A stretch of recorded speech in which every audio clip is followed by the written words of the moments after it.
আজকের যে বক্তব্য সেটি মূলত কুণ্ডলিনী শক্তি কোথায় অধিষ্ঠান করেন তার নির্দেশনার মধ্য দিয়ে সমাপ্ত হবে।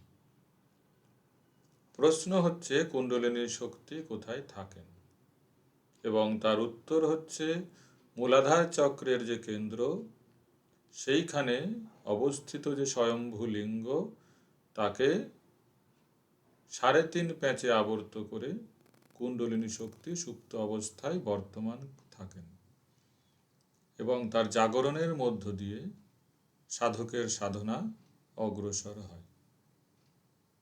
সাধকের পরিকল্পনা এই মূলাধার চক্র জাগরণের মধ্য দিয়েই শুরু হয় বা শুরু হওয়া উচিত।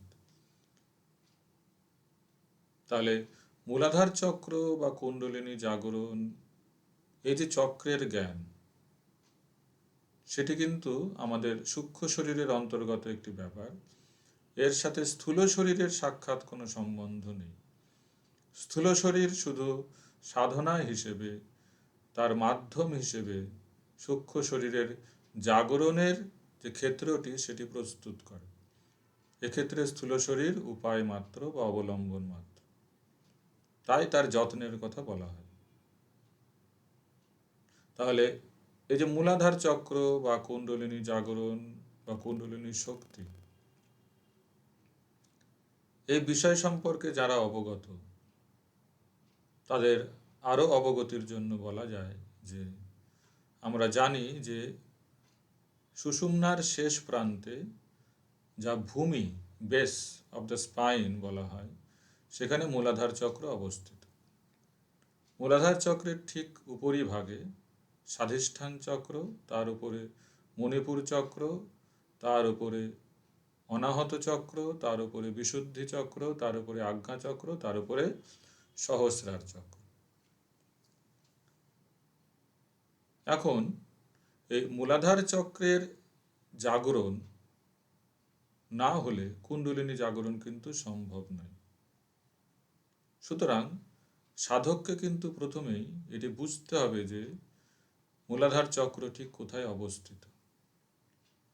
মূলাধার চক্রের অবস্থান সম্পর্কে না জানা থাকলে কুণ্ডলিনী জাগরণ কিন্তু সুদূর পরাহত।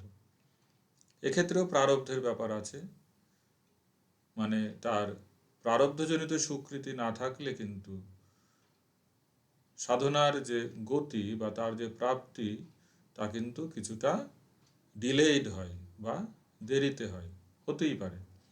আর যদি আমরা কোনো কিছুতে বিশ্বাস না রাখি, প্রারব্ধ ইত্যাদিতে, বর্তমান জন্মকেই সাধনার একমাত্র ভূমি এবং সময় বলে মনে করি, তাহলে আমরা কিন্তু নিশ্চিন্তে নির্দ্বিধায় আমাদের অন্তত সাধনাটুকুকে পরিচালিত করতে পারি। সুতরাং আমাদের কাজ হচ্ছে এই চক্রগুলির জাগরণ।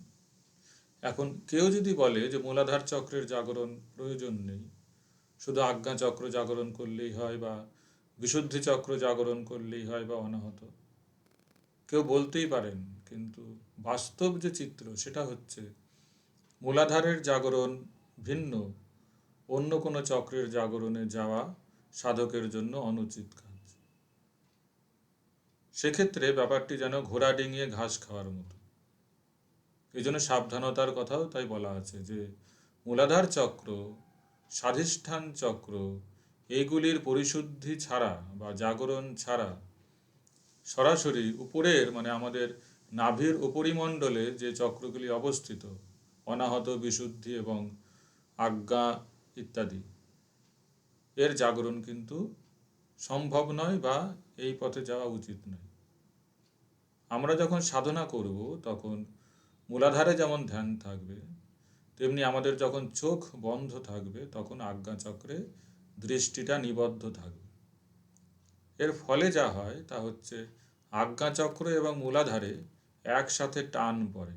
ধনুকের যেমন টান পড়ে দুই দিকে, ধনুকের ছিলায় টান দিলে যেমন দুই প্রান্তে টান পড়ে, ঠিক সেই রকম আমাদের দৃষ্টি যদি আজ্ঞা চক্রে ক্রমশ নিবদ্ধ হতে থাকে তাহলে মূলাধারে টান পড়ে। সেক্ষেত্রে মূলাধারের জাগরণ অনুভূত হতে পারে। অন্যান্য শারীরিক সমস্যা বা বিপত্তি আবির্ভূত হতেই পারে, সেটি অন্য ব্যাপার। কিন্তু চক্র জাগরণ বলতে কিন্তু মূলাধারকে নিয়েই জাগরণ, এটি বুঝে নিতে হবে।